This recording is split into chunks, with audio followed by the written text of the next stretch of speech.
Әлеуметтік желдегі сауалнамаға 26 мыңнан астам интернет қолданушы қатысты.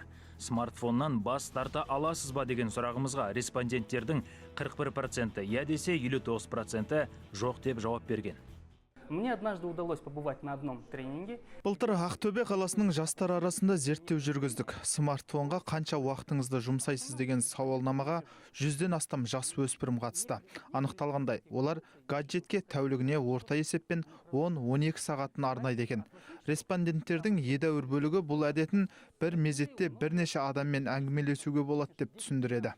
Жасыратыны жоқ, қазіргі уақытта көпшілік өмірін смартфонсыз елестете алмайды. Бірі мұны жұмыс орнындағы мәжбүрліктен деп түсіндірсе, енді бірі интернет парақшасы арқылы табыс табуымен байланыстырады.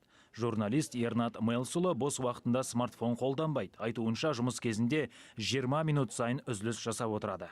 Үлкен ұлым Қасым 3 жаста, бірақ сол бір үлкен бір жетістігім осы кезге дейінгі.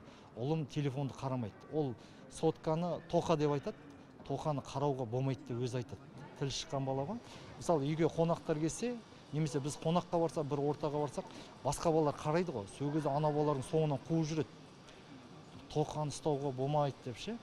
Гаджетті сирек қолданатындардың қатарына егде жастағылар мен мемлекеттік қызметкерлерді де қосуға болатын шығар. Бірақ олардың барлығы смартфоннан өз еркімен бас тартты дей алмаймыз. Номофобия деген бір індет шықты. Ауру дейміз ғой. Бұл мидың ауруы, сананың ауруы. Бұны 21 ғасырдың індеті дейді. Бұл ағылшын сөзінен шыққанға no mobile phone phobia деген. Яғни ұялы телефонды жоғалтып аламын, ұялы телефонды бір жерге қалдырып кетемін. Немесе ұялы телефонның қуаты, заряды отырып қалуы мүмкін деген сияқты бір қорқыныш адам бойында болады. Бұл да зиян.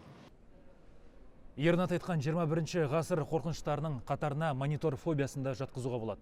Бұл әдетке шалдыққандар көбіне смартфонның алдыңғы бейнекамерасы мен ноутбуктың веб-камерасын мынадай жапсырмамен жауып қояды екен. Смартфоны бар адамның жеке өмірі, оның жеке кеңістігі, орналасқан жері сырттай бақылануы мүмкін деген тақырыпта көптеген көркем және деректі фильмдер түсірілгені белгілі. Оның ішінде биографиялық Сноуден картинасы, Қара айна сериалы мен Окей Лекси комедиясы да бар. Есть фобия слежки, но, скорее всего, они по ним боятся. Сырт көз назарына ілігу фобиясын жоққа шығара алмаймыз. Смартфон арқылы адамның қайда жүргені және не істеп жатқаны сырттай бақыланатыны жасырын емес.